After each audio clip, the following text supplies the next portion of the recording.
जर का तुमच्या घरामध्ये घट बसले असतील, म्हणजेच तुमच्या घरामध्ये घटस्थापना झाली असेल आणि अचानक विटाळ किंवा सुतक आलं तर काय करावं? म्हणजेच महिलांना मासिक धर्म आला किंवा एखाद्या घरामध्ये स्त्री बाळंतीण झाली किंवा सुतक म्हणजे घरामधल्या किंवा नात्यामधली कुठली व्यक्ती मृत पावली, ह्यालाच सुतक येणं म्हणतात. तर सुतक, विटाळ किंवा मासिक पाळी आली तर घटस्थापनेत काय करावं? महिलांनी सेवा कशी करावी? आपला नवरात्राचा जो उपवास असतो तो कोणत्या कोणत्या पद्धतीनं करता येईल? गर्भवती आणि विधवा महिलांनी घटस्थापनेची सेवा कशी करावी? तर विधवा हा शब्द म्हणणं तसं चुकीचं आहे. विधवा अर्थातच जिचा पती हयात नाही अशी महिला. सर्वसाधारणपणे लोकांना पटकन समजावं म्हणून हा शब्दप्रयोग हा प्रचलित असल्यामुळं मी तो उच्चारत आहे.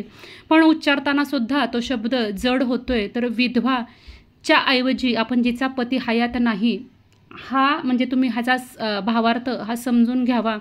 कारण हा शब्द वापरणं मला तर चुकीचं वाटतं. एखाद्याच्या भावना यामुळे दुखावल्या जाऊ शकतात.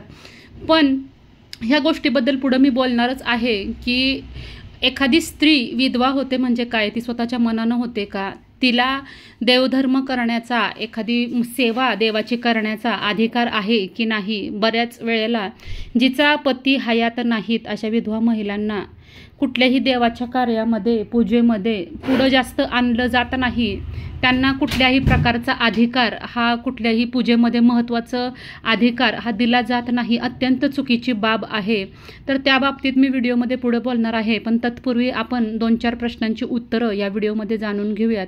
सगळ्यात आधी नवरात्रीचा उपवास कोणत्या पद्धतीनं करावा? तर तुमच्या मनात जर का श्रद्धा असेल तरच तुम्ही नवरात्रीचा उपवास करायचा आहे. उगाचच फॅशन म्हणून, डायटिंग म्हणून किंवा कोणीतरी सांगितलंय म्हणून किंवा चॅलेंज म्हणून नवरात्राचा उपवास आपल्याला करायचा नाहीये. कारण नवरात्रीचा उपवास करायला एकदा सुरुवात केल्यानंतर आपल्याला तो आजन्म करता येईल, पाळता येईल अशा पद्धतीनंच आपल्याला तो पुढं करायचा असतो. त्यामुळं गंमत म्हणून नवरात्रीचा उपवास करायचा नाहीये.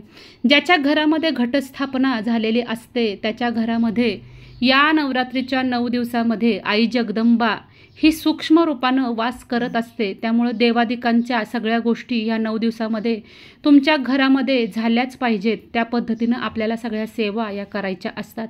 नवरात्रीचा उपवास करताना तुम्ही त्यामध्ये फलाहार हा करू शकता. बरेच जण उपवासाला चालणारे पदार्थ जसं की बटाटा, रताळे, साबुदाणा, भगर, शेंगदाणे, काकडी किंवा इतर कुठलेही ड्रायफ्रूट्स हे आपल्या आहारामध्ये घेऊ शकता. दूध घेऊ शकता, खजूर घेऊ शकता, ज्यानं की आपल्याला उपवासाच्या काळामध्ये एनर्जी येईल. हे पदार्थ उपवासाला चालतात. बरेच जण अगदी कडक उपवास करतात. अगदी 2-2, 3-3 दिवस अन्न, पाणी ह्याचा त्याग करतात. अक्षरशः थुंकीसुद्धा गिळत नाहीत. त्याचा त्यांच्या तब्येतीवर परिणाम होतो. बऱ्याच जणांना चक्कर येते, अशक्तपणा जाणवतो. अगदी काही जणींना तर मी डोळ्यांनी बघितले की सलाईन लावावी लागते, तरी पण त्या 3 दिवस तोंडामध्ये पाणी घेत नाहीत आणि थुंकी गिळत नाहीत. अन्न, पाणी नाही, थुंकी नाही. इतका कडक उपवास करण्याची गरज नाही आहे. पण आमच्या घराची परंपरा आहे, आमचा असाच कुळाचार आहे, आमच्या घरामध्ये अशाच पद्धतीचा उपवास करतात, या नावाखाली हा नवरात्रीचा हा कडक उपवास केला जातो. पण मला सांगा, इतके कडक उपवास केले तर कुठल्याही देवीला आपल्या भक्ताची झालेली ही त्रासदायक पिळवणूक ही बरी वाटेल का? किंवा भक्तांना इतका त्रास देऊन उपवास करून घेणं देवतेला तरी मान्य आहे का? त्यामुळं आपल्या शरीराला झेपेल असाच योग्य पद्धतीनं आपल्याला उपवास करायचा आहे. उपवास म्हणजे जास्तीत जास्त आपल्याला देवीची सेवा या 9 दिवसामध्ये करायची आहे. तुम्ही फलाहार घेऊ शकता, उपवासाला चालणारे पदार्थ खाऊ शकता. कुणी या 9 दिवसामध्ये फक्त दिवसातून एकदाच फराळ करतात आणि दुसऱ्या वेळेस दूध आणि फळं हे घेत असतात आणि एक टाईम हा फराळ म्हणजे उपवासाला चालणारे पदार्थ खातात. तर वेगवेगळ्या पद्धतीनं नवरात्रीचा उपवास करता येतो. पण मला विचाराल तर तुमच्या शरीराची गरज जशी आहे त्या पद्धतीनं तुम्ही उपवास करायचा आहे. गर्भवती महिलांनी नवरात्रीचा उपवास करायचा आहे का? जर का तुमची कपॅसिटी असेल आणि तुम्ही बाळाची व्यवस्थित, पोटातल्या बाळाची काळजी घेऊन जर का तुम्ही उपवास करत असाल तर ठीक आहे. ते पण तुम्ही 7 महिन्यापर्यंतच उपवास करू शकता. 7वा, 8वा, 9वा हे शेवटचे जे 3 महिने असतात ते गर्भवतीसाठी अत्यंत अडचणीचे असतात, म्हणजे तिला उठायला बसायला त्रास होतो, तिची बेचैनी वाढलेली असते, पोटाचा घेर वाढलेला असतो आणि या काळात तिला अन्नसुद्धा पचत नाही. शेवटी आपल्याला अन्न जात नाही गर्भावस्थेमध्ये. त्यामुळं गर्भवती महिला जर का उपवास करणार असेल तर पहिल्या 7 महिन्यामध्ये करता येतो. तेही योग्य ती काळजी घेऊन अजिबात उपाशी राहता कामा नये, कारण आईच्या अन्नामधूनच बाळाचं पोषण होत असतं. तर गर्भवतीनं काळजी घेऊन उपवास केला तर काही हरकत नाही. पण मी तर म्हणेल, जर का एखादी महिला गर्भवती असेल आणि तिचा जर का नियम असेल नवरात्राचा, तर 1 वर्ष देवीला नमस्कार करून देवीला साकडं घालून मी पुढच्या वर्षीपासून करते, मला इतका यावर्षी उपवास करणं होणार नाही असं म्हणून जरी आपण देवीला साकडं घातलं आणि त्या 9 दिवसामध्ये त्या वर्षी फक्त सेवा जरी केली, मनापासून भक्ती जरी केली, इतर काही देवीचे जसं की दिवा, धूप, बत्ती, अखंड ज्योत याच्याकडे लक्ष दिलं तरी चालेल, सकाळ संध्याकाळ आरती केली तरी चालेल. शक्यतो गर्भवती महिलांनी उपवास करणं टाळावं. पण जर का तुमच्या मनाला भावतच नसेल की मी पहिल्यापासून उपवास करते आणि गर्भधारणेमध्ये खंड का पाडावा, तर तुम्ही व्यवस्थित खाऊन पिऊन करा उपवास. पण 7व्या महिन्यानंतर म्हणजे 7, 8, 9 या 3 महिन्यामध्ये कुठलाही केलेला उपवास हा धार्जिन नसतो. त्यामुळे शेवटचे 3 महिने तुम्ही उपवास करू शकत नाही. दुसरी गोष्ट म्हणजे विधवा. तर विधवा ही कुठलीही स्त्री स्वतःच्या मनानं होत नसते किंवा हौसेने होत नसते. एखाद्या स्त्रीचा पती हयात नसतो हे काही आपल्या हातामध्ये नाही आहे.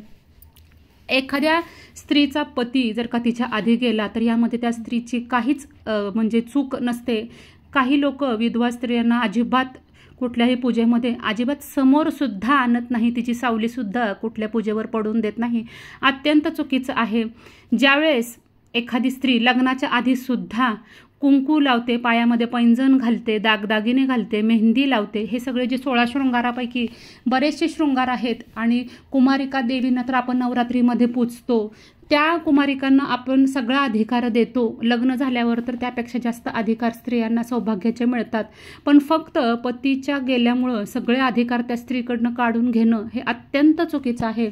विधवा महिलांना मी पुन्हा सांगते की मला हा शब्द उच्चारायला अतिशय जड वाटतोय, पण सर्वसामान्य लोकांच्या लक्षात येण्यासाठी हा शब्द मला उच्चारावा लागतो. जिचा पती हयात नाही अशी महिला सुद्धा देवाचं सगळं अगदी मनापासून करू शकते. तिचं त्याच्यात म्हणजे काहीच अडचण नसते तिच्या सेवेमध्ये. ती घटस्थापना करू शकते स्वतःच्या हाताने, देवीची ओटीसुद्धा भरू शकते. कारण आई, जगदंबा आई ही संपूर्ण पृथ्वी तलावरच्या आपल्या मानवजातीची आई आहे आणि तिच्याच लेकरानं तिची जर का सेवा केली तर तिच्या आईला आपल्या का नाही आवडणार, म्हणजे जगदंबेला का नाही आवडणार. सगळ्यात महत्त्वाचा प्रश्न म्हणजे विटाळ आणि सुतक आलं तर काय करायचंय. आपल्या घरामध्ये विटाळ आला किंवा सुतक आलं अचानक, कारण ह्या 2 गोष्टी तर आपल्या हातात नाही आहे. त्याप्रमाणे मासिक धर्मसुद्धा आपल्या हातात नाही आहे. कुणाचा मृत्यू कधी होईल किंवा कुणाचा जन्म कधी होईल हे आपल्याला सांगता येत नाही. जर का समजा विटाळ सुतक आलं तर आपल्याला आपल्या घरामधले जे घट आहेत ते शेजाऱ्यांकडून किंवा आपल्या लांबच्या पाहुण्यांकडून ते उचलून आपल्याला एखाद्या देवीच्या मंदिरामध्ये ते आपले घट हे ठेवून यायचे आहेत त्यांच्या करवी आणि नमस्कार करायचा आहे. कारण आपण सुतकामध्ये देवीची पूजा किंवा घटस्थापनेचं सगळं जे पूजा अर्चा किंवा पाणी घालणं किंवा माळ घालणं किंवा धूप दीप करू शकत नाही. कारण आपल्याला सुतक किंवा विटाळाचे जे काही ठराविक दिवस असतात ते पाळावे लागतात. तर आपण शेजाऱ्यांकरवी किंवा इतर पाहुण्यांकरवी ते घट उचलून आपल्याला ते एखाद्या देवीच्या मंदिरामध्ये ठेवायचे, जेणेकरून देवीच्या मंदिरामध्ये त्याची योग्य ती काळजी घेतली जाईल. तिथं त्याला रोज पाणी घातलं जाईल घटाला आणि त्याची पूजा अर्चासुद्धा होईल. आपण नमस्कार करायचा आहे, कारण ह्या गोष्टी आपल्या हातून घडलेल्या नसतात, ही नैसर्गिक क्रिया आहेत. जर का मासिक धर्म एखाद्या घरातल्या स्त्रीला नवरात्रामध्ये आला तर त्या स्त्रीनं घटाजवळ फक्त जायचं नाही आहे. तुम्ही 4 दिवस पाळू शकता जी काही मासिक अडचण असेल तर. आणि घरामधले जे काही पुरुष असतात त्यांच्याकडून आपण घटाला आपल्या रोज सकाळी थोडंसं पाणी हे घालून त्यांच्याकडून घेऊ शकतो, त्यांच्याकडून दिवाबत्ती लावून घेऊ शकतो आणि देवीला लांबून प्रार्थना तुम्ही करू शकता. घरामध्ये लहान मुलं असतील, थोडीशी कळती मुलं असतील तर त्यांच्यासुद्धा हातून तुम्ही आपल्या घटाला पाणी घालू शकता. त्यांच्याकडून सुद्धा तुम्ही दिवाबत्ती सांगून लांब उभारून करून घेऊ शकता. काहीच अडचण नाही, कारण आई जगदंबा सुद्धा एक स्त्री आहे आणि एका स्त्रीला मासिक धर्म येणं ही खरं तर स्त्रीत्वाची ओळख आहे. त्यामुळं अगदी काय तर आपल्या हातून पाप घडलंय, आपल्याला पिरियड आलेले आहेत, आपल्याला मासिक धर्म आलेला आहे आणि घटस्थापनेमध्ये आता आपण काहीतरी पापच करतोय अशी भावना मनामध्ये अजिबात आणायची नाहीये. कारण जिची आपण पूजा अर्चा करतोय ती सुद्धा एक स्त्री आहे आणि एका स्त्रीच्या सगळ्या जे काही प्रॉब्लेम समस्या असतात ते आई जगदंबा हे समजू शकते। दुसरी गोष्ट म्हणजे आपल्या घरामध्ये माता जगदंबेचं सूक्ष्म रूपानं वास असणार आहे, आपल्या घरी तिचं अस्तित्व या 9 दिवसामध्ये असणार आहे। तर त्यामुळं आपण घरामध्ये जितके होता होईल तितके 9 दिवसामध्ये आनंदाचं वातावरण निर्माण करायचे, शांततेचं वातावरण निर्माण करायचे, कुणाशीही वाद घालायचे नाहीत, भांडणं शक्यतो टाळायचे आहेत, कुठलेही वादविवाद आपण हे लांबणीवर टाकायचे आहेत। या जर का काही छोट्या छोट्या गोष्टी जर का पाळल्या तर आई जगदंबा नक्कीच तुमच्यावर प्रसन्न होईल। गर्भवती महिला आणि जिचा पती हयात नाही अशा महिलांना सुद्धा सगळे अधिकार आहेत, फक्त गर्भवती महिलांनी तिची काळजी घ्यायची आणि जिचा पती हयात नाही तिचा तर काहीच प्रॉब्लेम नाही, सर्वसामान्य महिलांसारखाच समान अधिकार त्या स्त्रीला आहे।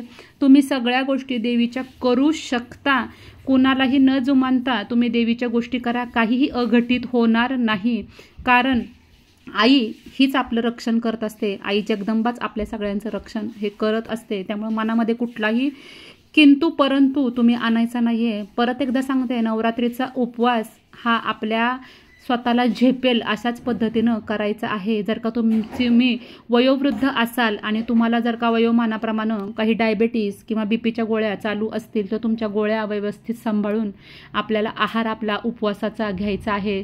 सकाळची जी मॉर्निंगची गोळी असते बीपीची किंवा डायबिटीज पेशंटची ती आपण रेग्युलर घ्यायची आहे। तुम्ही उपवासाचे लाडू करून ठेवू शकता, शेंगदाण्याचे खजूरचे लाडू करून ठेवू शकता, ते सुद्धा तुम्ही घेऊ शकता। या दिवसामध्ये तुम्ही दुधाचं प्रमाण, दही, ताक याचं प्रमाण तुमच्या आहारामध्ये वाढवू शकता। चहाचं प्रमाण होता होईल तितकं, शक्य असेल तितकं कमी ठेवायचे। आपण उपवास असला म्हणजे आवर्जून चहा भरपूर प्रमाणात पितो, पण त्याने ॲसिडिटी वाढते आणि आपल्याला अधिक त्रास होतो। उपवास असल्यामुळं आपल्याला तोंडसुद्धा येतं, म्हणजे आपल्या तोंडामध्ये असे चट्टे येतात अल्सरसारखे, त्यानं सुद्धा हीट आपल्या शरीरातली बाहेर निघते। त्यामुळं चहाचं प्रमाण कमी ठेवायचं आहे। इतर गोष्टी तुम्ही व्हिडिओत सांगितल्याप्रमाणे करायच्या आहेत। तर आणखीन काही घटस्थापनेचे व्हिडिओ आपल्या चॅनलवर पोस्ट झालेले आहेत। जर का आपण विभक्त झालो असेल, कुटुंबापासून वेगळं राहत असेल तर घटस्थापना करायची का, एका घरामध्ये घटस्थापना झाली असेल तर एका घरातल्या किती व्यक्ती उपवास करू शकता, किंवा घटस्थापनेच्या काळामधले सगळे नियम, संपूर्ण माहिती, की या घटस्थापनेमध्ये महिलांनी कुठली कामं करायची नाही आहेत, ह्या संदर्भात बरेचसे व्हिडिओ मी ऑलरेडी पोस्ट केलेत, आपल्या चॅनलवर आहेत, नक्की जाऊन पहा। आजचा व्हिडिओ जर का आवडला असेल तर व्हिडिओला लाईक करा, चॅनलला सबस्क्राईब करा, सगळ्यांबरोबर व्हिडिओ शेअर करा। लवकरच भेटूया नवीन व्हिडिओमध्ये आणि नवीन माहितीसोबत। तोपर्यंत माझ्याकडून सगळ्यांना श्री स्वामी समर्थ।